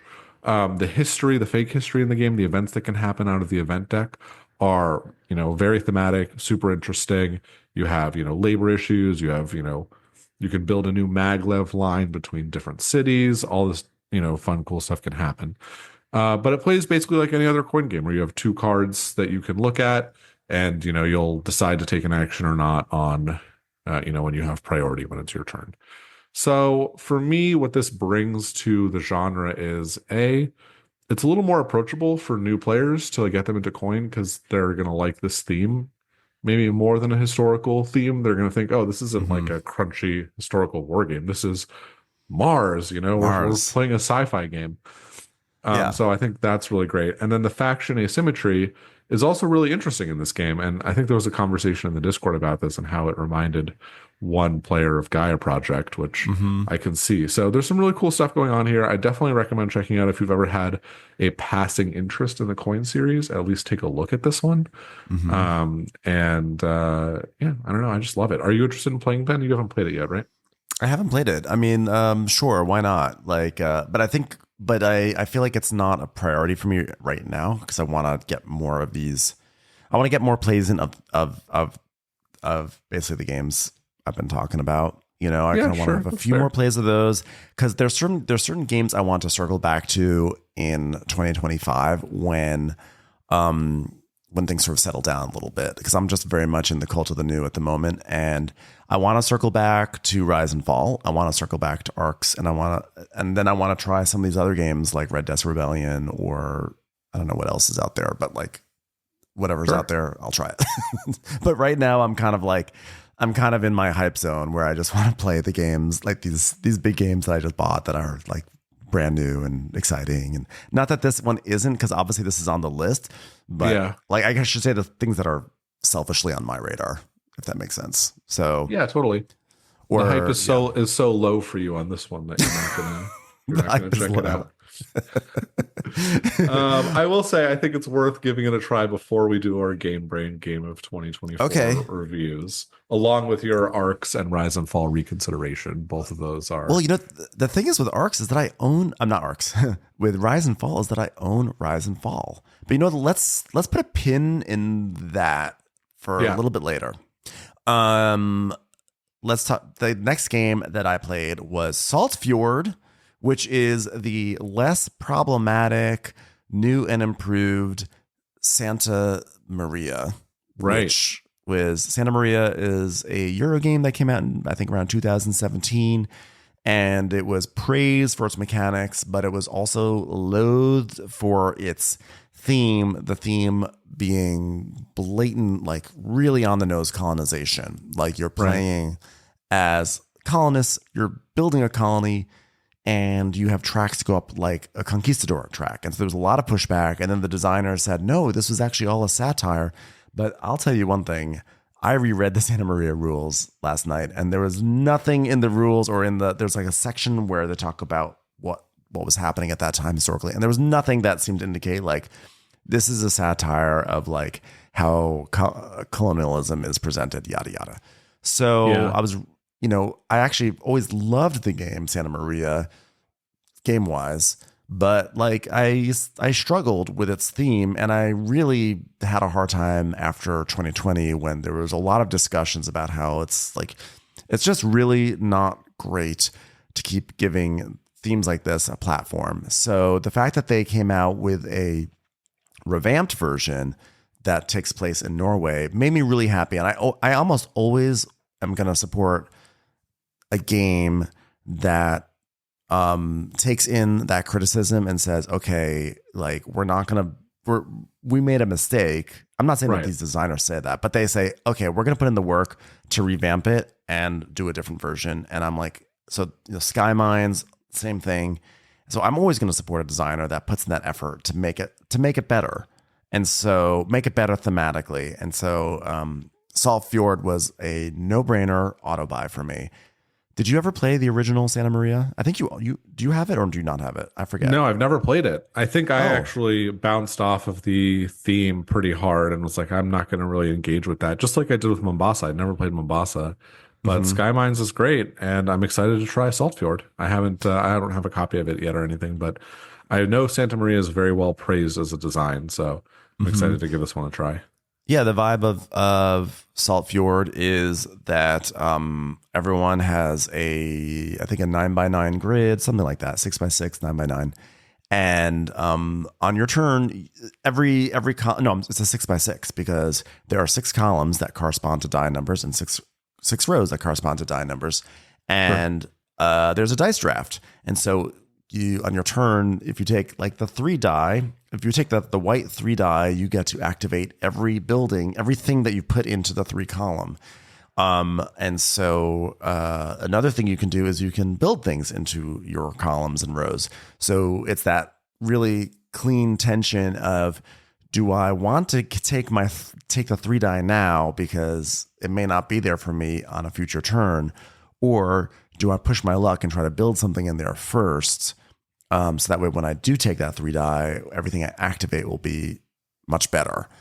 Really clean design, and Saltfjord adds some elements that were not in Santa Maria. It also takes away some things, and I cannot tell if this game lives up to the hype, exceeds it, or falls short. I can't tell. Because how many times have you played it now? Just once. Yeah. But like on the plus side, the very first turn, you're like, oh my God, this is so hard. There's so much to do. So you have that same crunchiness. So in that way, it lives up to the hype. Then they've added like a tech tree. I'm like, oh God, the tech tree is great. So I love that. But on the downside, they took away a few interactive elements that I really, really liked. And I don't know, like part of me was missing that. So I don't know where I land on this one. I think I'm going to say it falls ever so slightly short of the hype right now. But I give it, it might get lives up to the hype. Nice. Yeah. But it's still one to keep an eye on. It's still a really great game. It's one of these things where it's like, I'm leading with negative, but it's still fundamentally a great game. Yeah, I'm excited to give it a try. I really, really liked Saltfjord a lot. And what I also can't tell is how much my experiences with the previous game are informing how I feel about the current game. And I don't know if that's fair or not. I am really happy that I have it. It's going to stay in my collection so far. And I loved it. It's a very clean design. It was a quick game. I think it was about 90 minutes to maybe 105 minutes. It was quick. It was fun. It's brutal. So as I speak about it, maybe it does live up to the hype. Not sure, but I really enjoyed it. Really enjoyed Saltfjord in my first play of it. Great. Yeah, that's one I'm actually very excited to try because I always heard so much, goodness about Santa Maria. Mm-hmm. And so I guess my hype meter for that's really high just because I've had that game sort of in the background for so long. That's something that's worth trying. I think you'll like Saltfjord because it's actually I think that the Saltfjord took away some of the Santa Maria's more interactive elements. So maybe it might not. I don't know. We'll see. We'll see. But it's a good one. Try. And it's a quick one too. So, it'll be fun. You can add it to the, the Middle Ages and etc. nights. It's a little bit longer than that, but you could do like a Fromage or Middle Ages and like appetizer and then go to Saltfjord for sure. Nice. Yeah, that sounds fun. Tell me about these two Lord of the Ring games that have suddenly descended on pop culture and are everything that everyone's been talking about lately. Yeah. So the Fellowship of the Ring trick-taking game is one that I was lucky enough to try at the Portland Game Convention like a year and a half ago. And so the hype meter for me is really high because I played 2 or 3 hands of it back then and really loved it. And so to finally get my hands on it and play through, a few more has been very satisfying. So that's one that, it meets the hype, but the hype was really high for me. It's a game that sort of is like The Crew. It's a cooperative trick-taking game. But instead of drafting goals that are sort of just put out at the beginning of The Crew, I'm thinking specifically of The Crew Deep Sea, where there's, 4 or 5 goals and you sort of just draft them. You're instead getting your hand and then drafting characters. And the characters have certain things they need to do in the hand.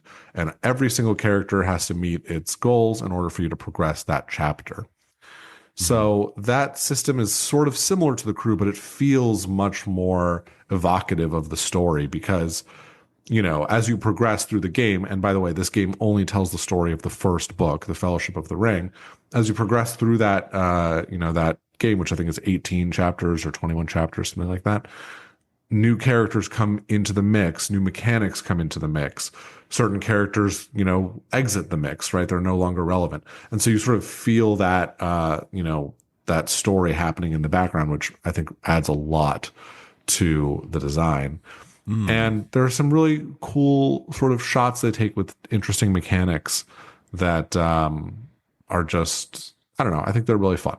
So it's a game I would highly recommend, especially if you're a Lord of the Rings fan. I would say if you're not a Lord of the Rings fan, I would probably recommend The Crew because The Crew is more flexible, especially the Crew underwater version, because you can kind of just, deal out however many goals and however many hard goals and easy goals or whatever, and it's very modular. Whereas this, you're really telling the story. So you're sitting down and you're starting with chapter 1 and you're going through, and that can be a little more restrictive, I guess. And I'm not sure if it has quite as much replay value because there's not endless combinations of different goals that could come out. But for me, I prefer this. I think it's more, it's more evocative of the story. It's more fun as a cooperative experience. And the art, by the way, is this like beautiful stained glass art that I love. So I would highly recommend just taking a look at the art as well.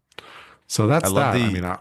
I love the idea of telling the story of Lord of the Rings, at least the first book, through the missions.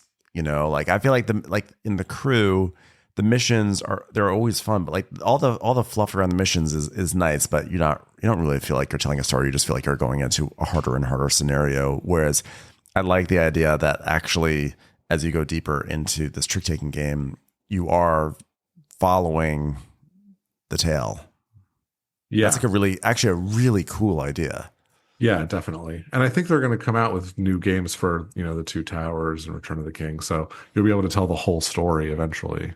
Well, I hope they do it for also other IPs. I think that'd be Yeah. really cool. You know, Yeah, that would be cool. Yeah. Yeah, that's a good call. I it'd be can nice. see It'd this be being nice. used anywhere. Yeah, it'd be nice to be like if it was some different IPs too. You know, like I mean, obviously, we're always going to go to Lord of the Rings and Star Wars, because huge fan bases, and I get it, and I think that's great. But it'd be cool if we like, you know, I would let me tell you something. I would love a Jurassic Park version.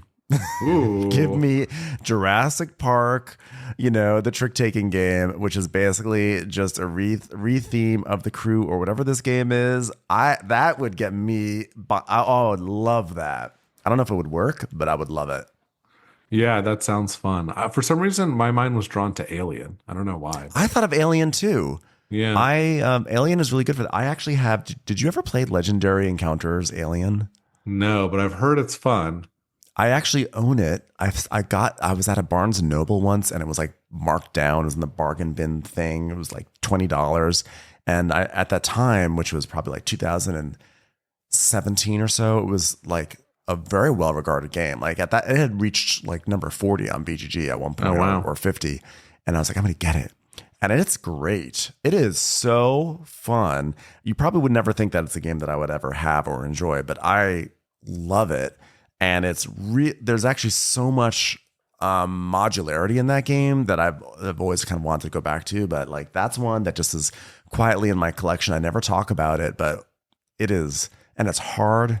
It's a good one. So yeah, Alien. I'm down for an Alien theme too. Yeah, there's a lot of different things you can do.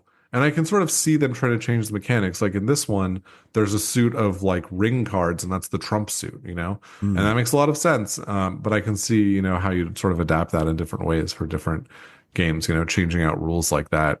Yeah, I don't know. I think it could definitely be explored further. So I would recommend checking it out. I love it. Honestly, one of the highlights for me, probably of the year, just because I love the theme and I love the storytelling aspect of the trick taking. And it's a really quick game, and you know, the crew is really fun. So if you're just tired of the crew and you want something a little different, you know, different art, it's worth checking out. So yeah.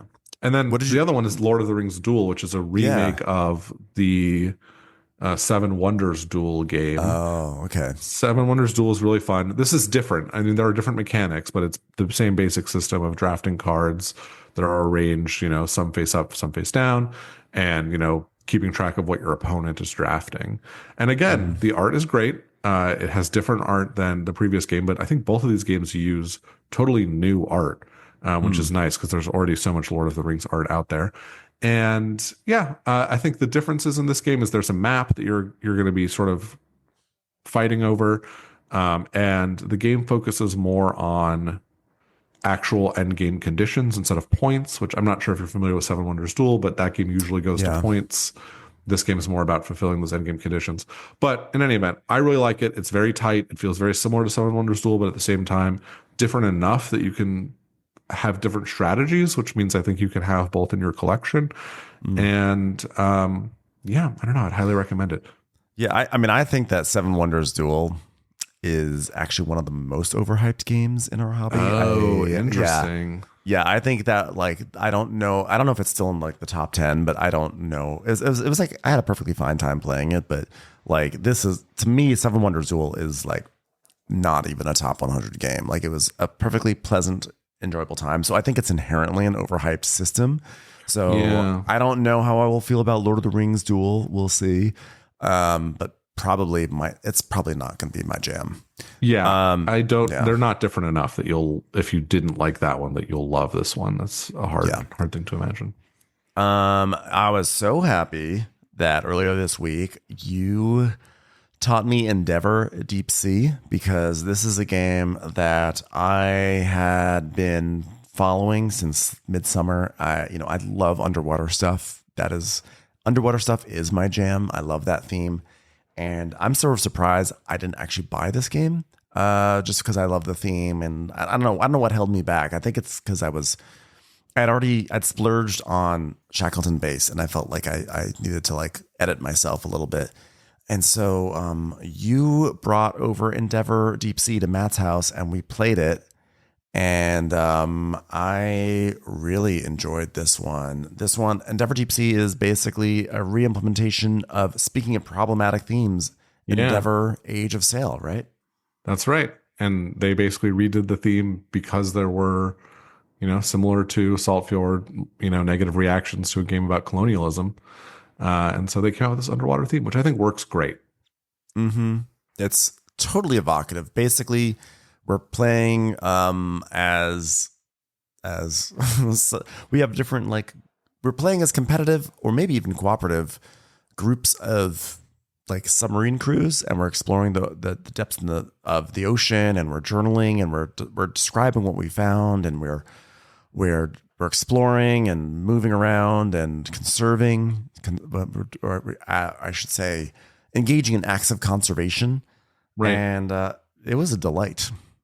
Yeah. It's another super quick game, similar in length to something like Saltfjord, I'd imagine. Mm-hmm. It's a fun game. So basically, every round you just hire a new crew member. You start with one. So in round one, you'll have two because you'll hire one, and you only hire six people, and then the game's over. It's a very quick Yes. game. I remember looking down. Matt was looking down and noticing he already had 5 employees or something. I was like, this game is over. Yeah. It's so quick.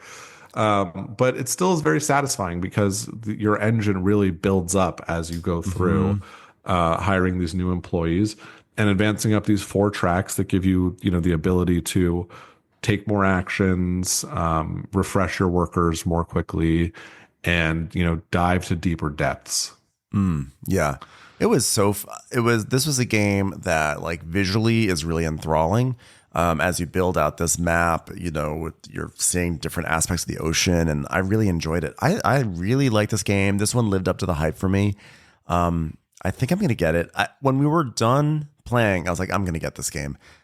Oddly enough, it didn't stick in my mind as much as I thought it would have. So now I'm like, am I going to get it? But I did really like it, so I probably will get it. I think this one for sure lives up to the hype. I don't think it exceeded the hype, but it lived up to the hype. I thought the central puzzle was really fun. But one thing with this one and one thing with Saltfjord that I noticed is that Saltfjord has a tech track, and Endeavor Deep Sea is kind of like one big tech track in many ways. Like, you have these tracks you're trying to go up to improve things. And I felt like by the end of the game, maybe it was this play session, but I felt like you and I were maxed out on the same exact tracks. And Yeah. the same thing happened in Saltfjord. And I do find that there's something a little anticlimactic when, you're going down a certain path. Everyone's going down different paths, but you sort of wind up all in the same place at the end. It feels like I like a little bit more specialization, because otherwise it feels like, oh, well, we all just kind of did the same thing. So I don't love that, but I also wonder if that was just a product of, what happened in both of those plays of both those games. Yeah, it's sort of hard because I feel like those tracks are so central, and to do well in the game, you kind of have to advance up all of them and get pretty far up all of them. Mm-hmm. So I'm not sure if that's a great source of player specialization, like you say. I think there Mm-hmm. are some other sources in the game, like you can get these research cards that will give you special actions that you can take. And, if I have access to these special actions, versus what you have access to, that feels a little more specialized. Yeah. And also the level 5 employees, the best employees in the game are all unique, and they create end game scoring opportunities that are unique. So that's another source of player specialization. But you're right. The tech tracks don't create that, and in some games they do. So I can see how that would be a detraction. But this is why these are only first impressions, because sometimes you come into a game and you have this impression of like, oh, this is what it's going to be. And that's like slightly different. So it can sometimes feel a little anticlimactic or whatever. But then the second time you play and you know exactly what you're in for, and then it's like not an issue ever. And then it like totally, the game blooms. So it's like really important. I just wanted to know for the listeners that this is just, again, like, this is something I thought of when I played it. And it just may not even be an issue. And sometimes it's like, yes, we all wind up in the same place on our tech tracks, but it's about like the differentiation is like when I decide to go up one track versus when you decide to go up one track. So we may end up at the same place at the end because then our engines are humming and we can get all sorts of advances. But like for the majority of the game, I was able to specialize in one thing and you were able to specialize in another. So sometimes it's probably healthier to look at a tech track in that way instead. Yeah, that's a good point. I think my one slight yellow flag with the design, not quite a red flag, is when you explore, you draw two tiles and pick one. And I think we were talking about how there's some randomness in that, and you might really need something and not get it as your explore bonus, because there are bonuses for these explorers. So I can see some people finding that to be unpleasant. Yeah, and I actually did a large amount of exploring. That's for as much as I talk about specialization, like that was my thing. Like I actually was really leaning into that, and I did a lot of exploring, and I had no problem with it. I thought it was fun, but mainly because I wasn't necessarily doing that to find something. I was doing it just because I knew I would get something, and whatever it was, I would work with it. So it was fine for me. But yeah, if you go into it thinking like I need to dig for something, yeah, you might be disappointed. Yeah, totally. Okay, we got two more to talk about, and also you have to get out of here very soon, so we'll try to like accelerate this. But these are two of I would say the most hyped games of this season. The first one, well, SETI. Okay, I've talked about SETI on this podcast, so I don't even have to talk about it that much. You finally got to play SETI for the first time. This game is hyped. It is everywhere. People are talking about it. What, Jordan, was your experience playing SETI? Did it live up to the hype? Was it overhyped? Tell me everything. I will say, for me, I actually didn't expect to like the game very much, and I do like it. So I think it actually beat out my expectations. The hype is really high, so I'm not sure if it quite reached, the high levels that people are singing its praises about. But in any event, I think it's a really interesting game, and it's one I'm excited to explore more. There's so many different routes you can go down, so many different, bonuses for going to different moons and planets you should focus on. You really, in our one game of this, you really built up your income, which I feel like was super strong. And that was your area of focus. And I really went down this tree, focusing on this one alien that we discovered and put all my energy into that. And, that was interesting and fun. I will say the final round of the game, my engine just exploded and I had no resources very early in the fifth round of the game. And so I was not playing while you and Matt finished the game for maybe like 20 to 30 minutes, which it was not 30 minutes. It was not 20, 30 minutes. 15 to 20 minutes. I don't know. It was, I played a run of Balatro in the time that you guys finished.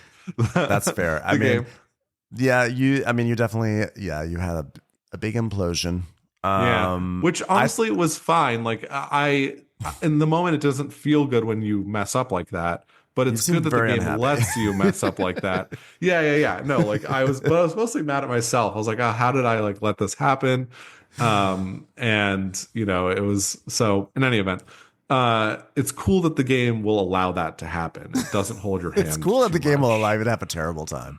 Well, because it means that when you do well, you've earned it, Anyway, that's true. So I like it. Yeah. That's a very nice spin on it. I think I will say this. I think that SETI, your first play of SETI for almost anyone is going to be like a learning game. Truly. Like people always say, oh, learning game, but I think it really is a learning game because I do think that there's a rhythm and a pacing of like managing your resources. And I fell prey to it as well. I'm pretty sure that in my first game, the same thing happened to me as happened to you. I think I flamed out early in the last round and then just had to sit and watch people do things. And I just watched like whatever dreams I had just slowly, go away. And that's not always a nice experience, but I remember, I don't know. The game can be crushing. So, I felt that for you. But it was still really fun. And I think the card system in the game is really great in thinking more about it because I'm currently playing some Arc Nova on BGA. And in Arc Nova, I have these cards sitting in my hand that I'm never going to play, and there's nothing I can do with them, and they're totally pointless. In this game, every card you draw feels really valuable because even if you're not going to play it for its ability, you're going to discard it for a little bonus or use it as income or do something else with it. And so every little bonus matters. Every single tiny little shred of something you can get matters. Right. So the cards feel really good. Like getting a new card feels amazing. Whereas in Arc Nova, it feels more like it's like it's the luck of the draw, or, I have to find a way to make this work, as opposed to in SETI, it feels more like, okay, this is great. I'm excited to draw these cards. So I like that. I like the orbital mechanics of the solar system rotating. I think that's super interesting. The aliens, I'm not sure are as interesting as like the Shackleton companies, which also rotate in and out of the game. Yeah. But otherwise, I'm excited to play it again. Yeah. The reason why I wanted to put a pin into Rise and Fall is because when I played Rise and Fall only one time, I was having a great time, but when it ended, for some reason, it felt anticlimactic when it ended, and it didn't make me want to like rush back to the game. It wasn't a feel bad thing. It just was like oh, okay. And it somehow did not make me say, ooh, I see where I messed up. Let me go back in. For some reason, it just made me kind of like lower in priority. And so I was wondering if did you feel that way from SETI, or now that you've had some time to process, you're like, okay, I want to give it another try. Yeah, I want to try and get back on the horse. I think games that can be challenging in that way are really interesting. And, when there's something that I haven't quite rocked, which I think is the case with SETI, it makes me want to go back and, yeah, good. do that again. So yeah, I'm excited to play another game of it. Yeah, I want to also get back on the Rise and Fall horse. We got some horses to get on. Okay. Yeah. Last game. This is another big hyped game these days, is Civolution from Stefan Feld. Stefan Feld, out of nowhere, has a super hyped game. It's been a while since he's had a super hyped game, like a really hyped game. Marrakesh had some hype, but this game is like a hyped game. Yeah. What do you think? How are you feeling about it so far? Yeah, so I've played it, I think 4 or 5 times.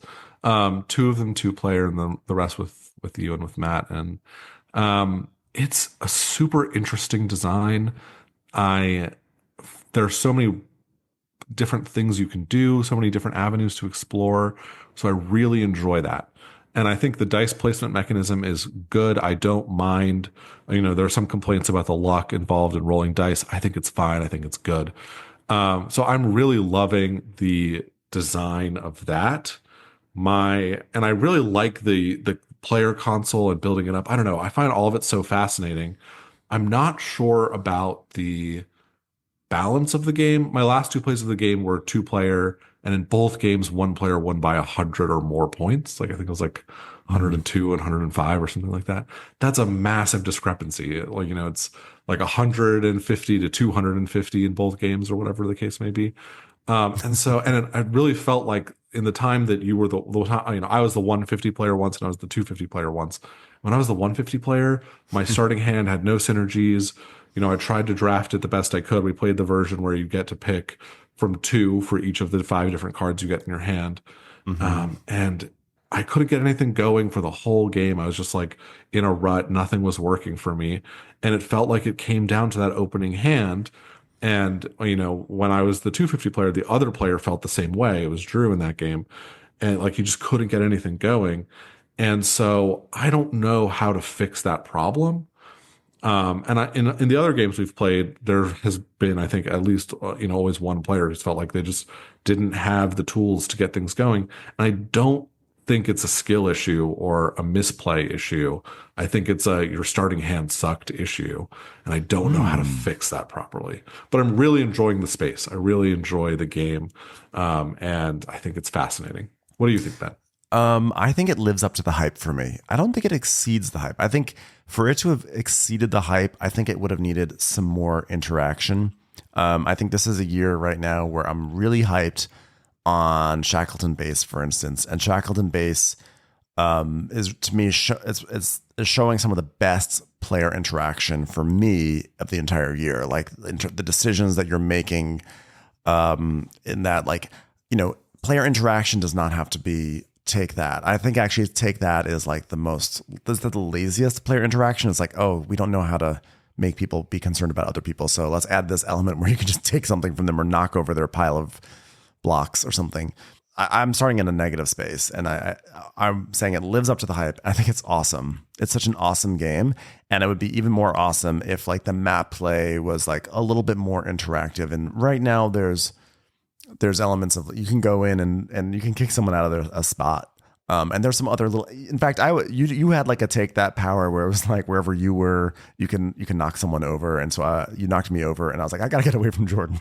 So like there was an element. It wasn't a feel bad moment. It was just like, oh okay, but like so that was interactive, and there are races on different tracks, so there is interaction there. But if the game had some really dynamic interaction, then it would have exceeded. But as it is, it's merely just a really great game for me, as opposed to an astounding, amazing game. Yeah, absolutely. It's a very fun game. I'm excited to play it some more. I agree. There could be more interaction on the map. There could be more things on the map too, like building buildings or something. I don't know. Yeah. And the map is very important for scoring. So I'm not sure exactly how that would work. But anyway, I think it's a really interesting game. I think it has so many ideas in it. But I think it could have used maybe a little bit of editing. So I'm curious to see how an expansion. I like its maximalism. I love its maximalism. I love that it's actually a big sloppy mess. Like this is a case where I was like, yeah, there's too much in there, and I want more. I want an expansion that finds a way to make that map more dynamic rather than just a place that you have to be on to get things. And if like an expansion could just blow this one out of the water. So but I think an expansion would, for me, I would want one that better interrelates the elements that are there. I would never tell someone that they're crazy for saying this game needs editing. I'm just saying from my personal taste, I'm like, yes, give it to me on all sides. Well, Jordan, thank you so much for joining today. I know you got to go off and do your afternoon activities. But it was really fun touching base with you. We haven't done an episode together in a moment, so this was really cool. Very fun. I hope you have a great birthday and a new year up in Carmel by the Sea. And of course, we're going to hopefully get a full report on what games you two played. And to everyone listening, thanks so much for listening. You've been listening to Game Brain, produced and edited by Matthew Robinson, Tom Donnelly, Trey Alsop, and Ben Mandalker. Special thanks to Daedalus for our incredible music. More on Daedalus at GameBrainPod.com. And thanks to Adamar Peleg for our incredible graphics. You be sure to check him out on Instagram at Kerbuloni or his website, Kerbuloni.com. You can reach us by email at contact@GameBrainPod.com. Thanks for listening, and go play some games with friends or make some friends with games. Happy New Year, all.